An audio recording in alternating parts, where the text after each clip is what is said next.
Hi everyone, in this video of Accelerated Chess Dragon, we're going to be looking at a game played between Garry Kasparov and Veselin Topalov. You may all know this as Garry Kasparov's Immortal game. This game was played in the 1999 Hoogemans tournament in Wyk aan Zee, the Netherlands. And without further ado, let's look at this game.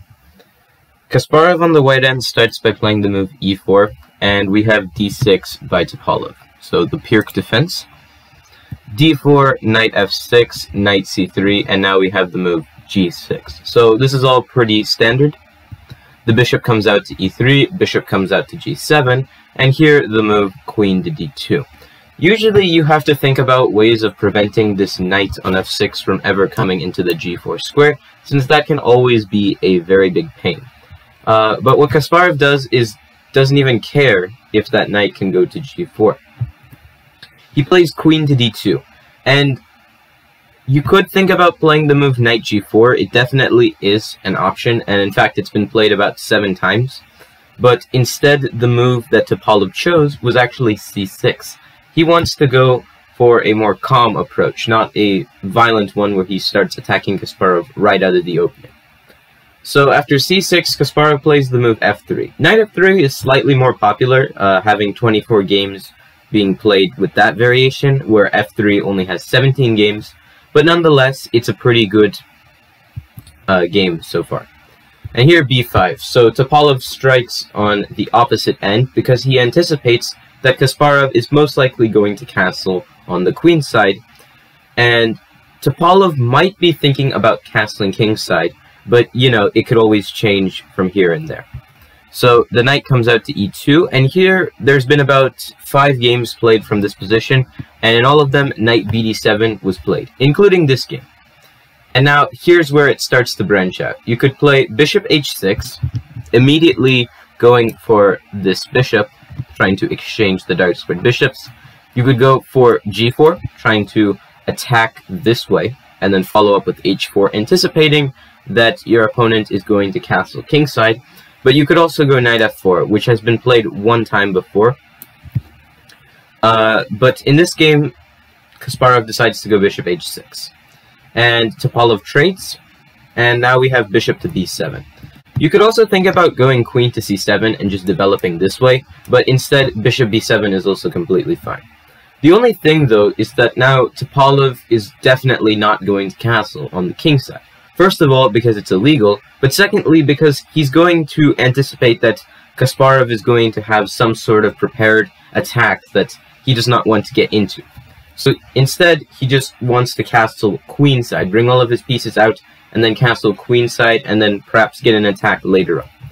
a3, and now we have the move e5, which is a correct idea. You always need to fight for central control and challenge the center if possible. Here, Kasparov decides to castle queenside, and this is the moment where you have 2 options to play as Topalov. You could go a5, or you could even just go queen e7. Topalov chose the move queen e7, king to b1, and now a6 is played. After a6, you see that the b5 pawn is now solidified completely, and now you're not going to be trying to attack that pawn. The knight comes back to c1, and now queenside castle is played by Topalov. And it makes sense. Topalov wants to get his king to safety and bring that rook on a8 into the game. So he castles queenside, and now Kasparov brings his knight into b3. And he thinks to himself, what square is perhaps the weakest in my opponent's territory? So out of this entire rectangle of squares, which one is perhaps the weakest? Well, it turns out that it's the a5 square, because no piece is guarding that, no pawn is guarding that, and you might make the argument that maybe there are other weaker squares around the position, such as b6 and a7. Well, yes, but those squares are a bit too close to comfort, and if Kasparov were to plop one of his pieces in there, there are very high chances that that piece could get trapped. So let's think a bit closer to your own territory. So a5. And that is the deepest square into the position where you're not necessarily going to get caught. So here the move knight b3 was played, and Topalov now takes the pawn on d4. And his plan is to simply make Kasparov take the pawn on d4 with the knight, and then Topalov can gain time to perhaps guard the a5 square. Guard it from any infiltration that Kasparov might have, of course. Kasparov, instead of capturing with the knight, decides to capture with the rook, which makes sense because he's very self-focused on the fact that he needs to get his knight into the powerful a5 square. c5 is now played, and although this is a very nice attacking move, it does kind of expose the position of Topalov's king a bit more. Usually you do not want to push pawns on the same side that your king is castled, so it's better for Topalov to play it a bit more safe, but because he wants to dislodge the rook from the powerful d4 square, it makes sense to do this. Could there have been other moves played? Definitely. He could have maybe brought this knight out to e5, maybe even to c5 just to make sure that this knight doesn't go on a journey to a5. And if the knights are traded, for instance, after say knight c5, and now knight takes c5, d takes c5, yes, the pawn structure is bad, but there's not really an easy way for Topalov to actually lose here. There's not really a good way for Kasparov to take advantage of any of these weaknesses around Topalov's camp. And in fact, Topalov's position, in my opinion, is perfectly fine. So that could have been a way to go. You could have also maybe thought about something like knight e5 and just went that way. Maybe develop the rook out to e8 and centralize your pieces this way. This could have also been a plan, and then followed up with c5 a bit later. But instead of going for either of those moves, the move c5 was played, and it makes sense. You're trying to kick the rook back. The rook goes to d1, and now knight to b6. And here, g3. Before getting any ideas of playing the move knight to a5, Kasparov wants to make sure that all of his pieces are developed. Now, out of all of the pieces that Kasparov still has left on the board, which pieces are not developed? Well, you could say it's the rooks and the bishop. So, he wants to get his bishop out, connect both of the rooks, and then find a way to develop both of them. So, he plays g3, and his intention is to go for the move bishop to h3 check. And the bishop would be quite active there. It slices this entire diagonal, and, well, it kind of restricts the movement of a couple of other pieces that Topalov has. Topalov plays the move king to b8, and he saves his king. But now Kasparov brings the knight into a5. And the thing about this position is that Topalov can only move his bishop to one square if he does not want to give it up for the knight on a5. And that is to a8, because if you move to c8, then there's knight c6 check, and you lose your queen. So here, the move bishop a8 was played, preserving the bishop, and now Kasparov brings his bishop out to h3. Pretty good idea. Now he finally developed his last piece, and his idea now is to simply centralize with something like rook e1, and then just get an attack maybe with f4, e5, something like that. Break the position open like this. The move d5 was played, however, and this gives Kasparov a very nice opportunity to centralize his queen, which for the moment looks a bit off-sided from the rest of the pieces. The queen goes to f4 check, and Kasparov does this with an intention of trying to bring his queen back into the game, but also maybe get ideas of this e5 move in later on. Since e5 is a very strong move, it dislodges this knight, and maybe with a couple of more pieces involved into the position, you might even get e6 and an active position, since if you take the pawn, one of Kasparov's pieces can just jump into the game, and if you do not take the pawn, then Kasparov already has a very active pawn on the loose. So, king to a7. Believe it or not, this position is either completely drawn or it's slightly better for Topalov, depending on who you ask. So, Kasparov must try to develop quickly, so he goes rook h1. And of course, Topalov does not want the position to be opened up, because it would only be opened up in Kasparov's favor. So he wants to keep it closed. So that's why he goes d4. But Kasparov finds a very unique way of trying to open it up. He plays knight to d5.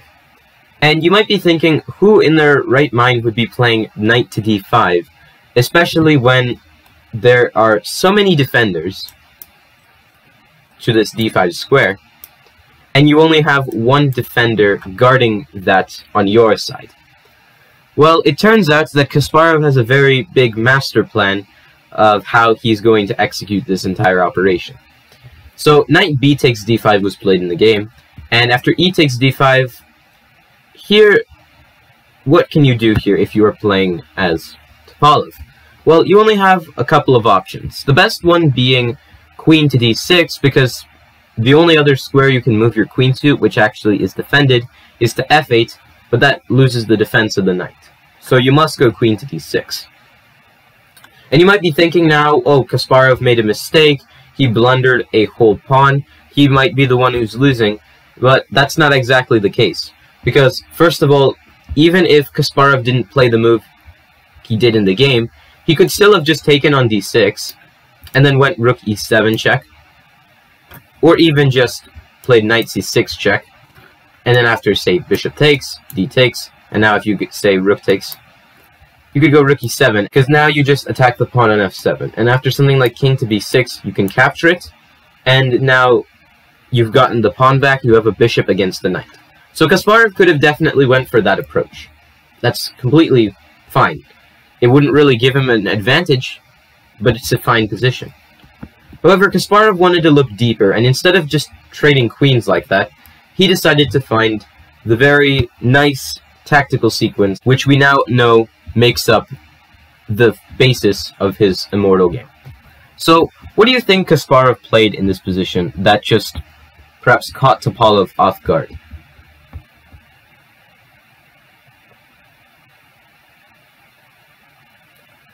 Okay, so the move that Kasparov played was actually rook takes d4. And he did this with the idea of trying to maybe force Topalov to take on d4. And then he gets his combination in. If you play queen takes f4, then it's actually Topalov who is going to lose material. Because now after rook takes f4, you are attacking the knight. And yes, you could capture the pawn on d5, but there's rook takes f7. And even after king b6, you can just move the knight back to b3.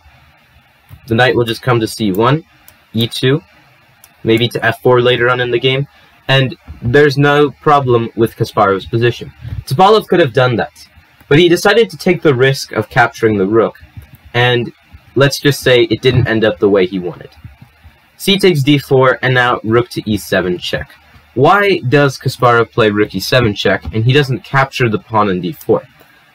If he captures the pawn, then the major problem lies within this move, queen to b6.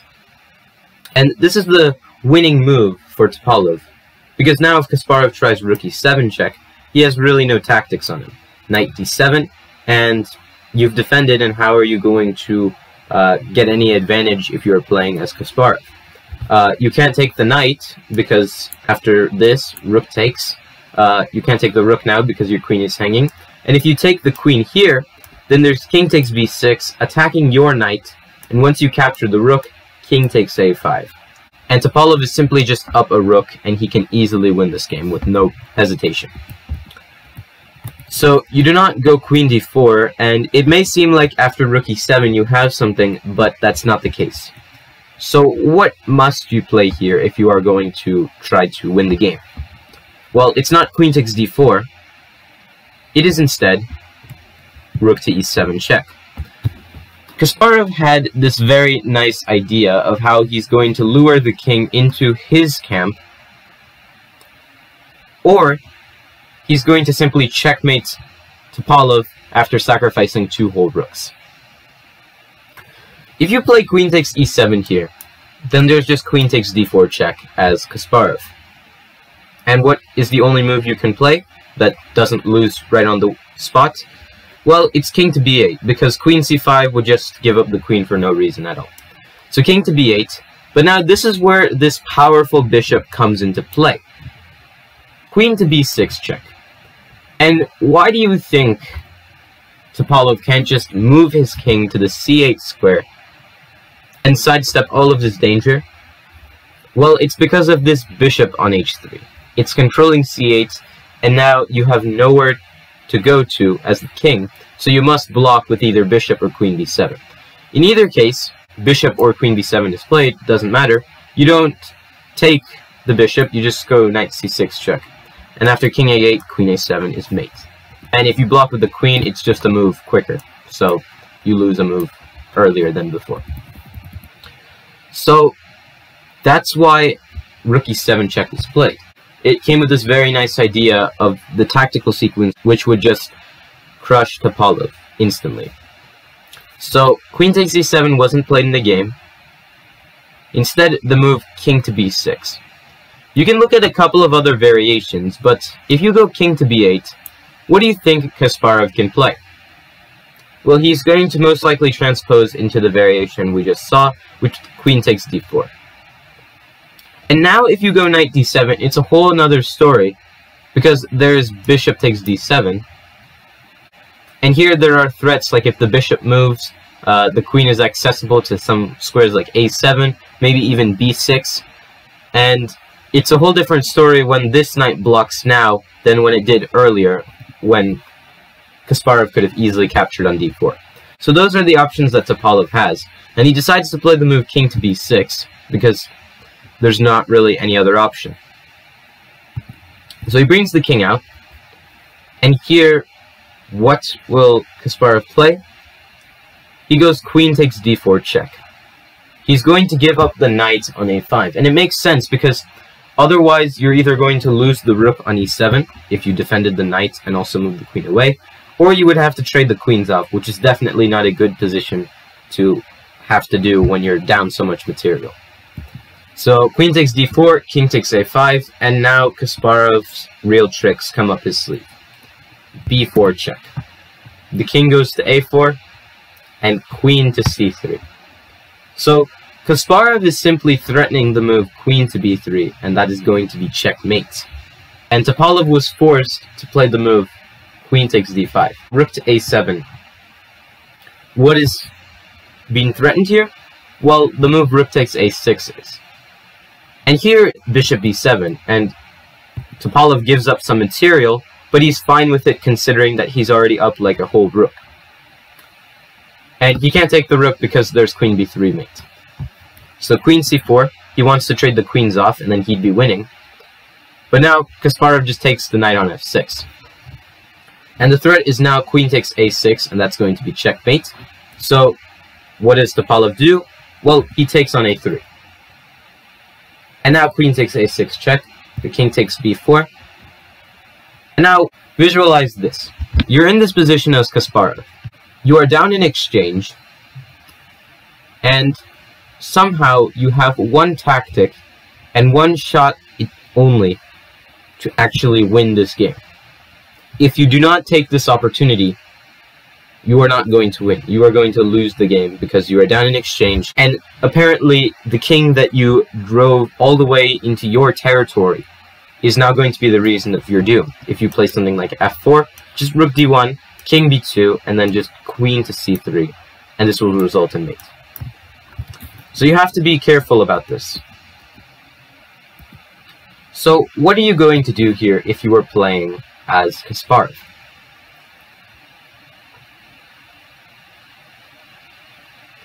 Well, the move is actually c3 check. It has to be a check, otherwise there's not really going to be any other way to actually win. So c3 check, and now the king takes on c3. What does the king take, and not the queen? Well, if the queen takes, then you lose the b5 pawn, and then you get rook a7, or queen a6, depending on what you want to play. And after the queen goes to a5, you simply play rook takes a5, and this is checkmate. If you go king to c5 here, then rook c7 check, king to d5, and now after, say, queen d7 check, you're just going to lose your queen after, say, rook c4, bc4, and just queen e4 is enough. So, what do you play after c3? You can't take with the queen, you can't escape with the king. King b3 also fails, because there's queen a2 check, and the king gets deeper and deeper into your own territory. So, after king takes b4, c3 check, this forces Topalov to take with the king. So he does. But now comes queen a1 check. The queen is bringing the king into the territory of the white king. And here you have a couple of choices. You can go to d3, you can go to d2, you could go to b3, or you could go to b4. Where are you going to go? The move king to d2 was played in the game, but if you go king to d3, then bishop f1 check and you lose your queen. Even if you're going to play king to e3 and think about playing rook d1 after your queen is lost, that won't work because queen e5 check and you simply will lose your queen just like that. So you can't go king d3. If you go king to b3 in this position, then there's queen to b2 check, king to a4, and now rook to a7 is mate. And if you go king to b4, there's queen to b2 check. And now if you go to c5, then rook c7 check. If you go to a5, then queen a3 check. And then once you block with the queen, just rook a7 check would just win. And if you go to a4, just rook a7 is immediately mate. So what happens if you go queen to b3? Well, just a simple deflection tactic of rook b5, king b5, and queen b3. This is basically it, and being up this much material is enough for Kasparov to win the game. So king to d2 was played in the game, and queen b2 check. The king goes down to d1, as going to the e-file would allow rook e7 check, and such. King to d1, but now a very nice trick that Kasparov uses. He plays bishop to f1. And he knows that Topalov cannot play the move queen takes f1, because there's queen c2 check, king e1, and now rook e7 check. Queen must block, and you lose the queen, and it's checkmate. So, you don't take the bishop, but Topalov has one last trick. He plays the move rook to d2. And he's offering this rook up, or the queen. He's offering the queen, knowing that he would at least win white's queen back. And he also thinks that if Kasparov is going to take the rook on h8, then there's going to be checkmate after queen to c1 mate. Or queen to a2. And if you take the rook on d2, then it would only end up in a draw after bishop c4, bc4, or it could even be better for Topalov. So, Topalov tried this last trick hoping that Kasparov would fall for it, but Kasparov had a very, very nice refutation to this move. What do you think it is?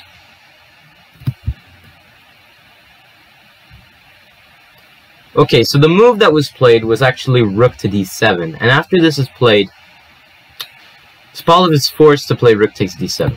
He can't capture the bishop, because there's queen takes d2 mate, and he has no way to really defend the rook, while also defending his queen. Since going somewhere like c2, c1, any of those squares doesn't work, since the rook is pinned. So the move rook takes d7 was played. The bishop captures on c4, and now b takes c4. But now, it may seem like Topalov has a win here, because if he just brings the rook to d8, he can win, right? Well, the problem lies solely within this rook, and how it's undefended on the h8 square. And Kasparov just picked it up. And after rook d3, queen a8. Kasparov defends the f3 pawn. Although he could capture the h7 pawn, but he decides to play it a bit safe. c3, and Kasparov has to be careful. He should not just play something like queen to e4, and just blunder the game away after something like c2, and now let's say king to a2. You could queen, and this would actually be better for Topalov, because after queen takes d3, there's check, and after all of this, it turns out that Topalov is actually the one who's winning, because he can bring his king over and capture all the pawns quicker than Kasparov can defend them or capture the enemy pawns. So, you can't just go queen e4. You have to check and make sure that there is no option of c2. The king goes to e1 and now f4. You could bring the king to c2, but it's completely fine to play f4 as well. f5, king c1, rook to d2, and now queen to a7. And after this queen a7 move was played, Topalov simply resigned the game as there is no more hope for him. There are a couple of threats that Kasparov has.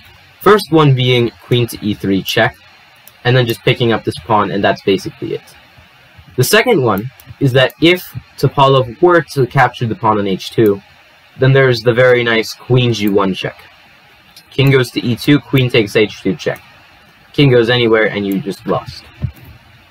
So, there's nothing to do here, and you cannot even advance this pawn down the board, because after c2, there's either queen g1, or just even simply queen a5, and this rook is going to be captured on the next move.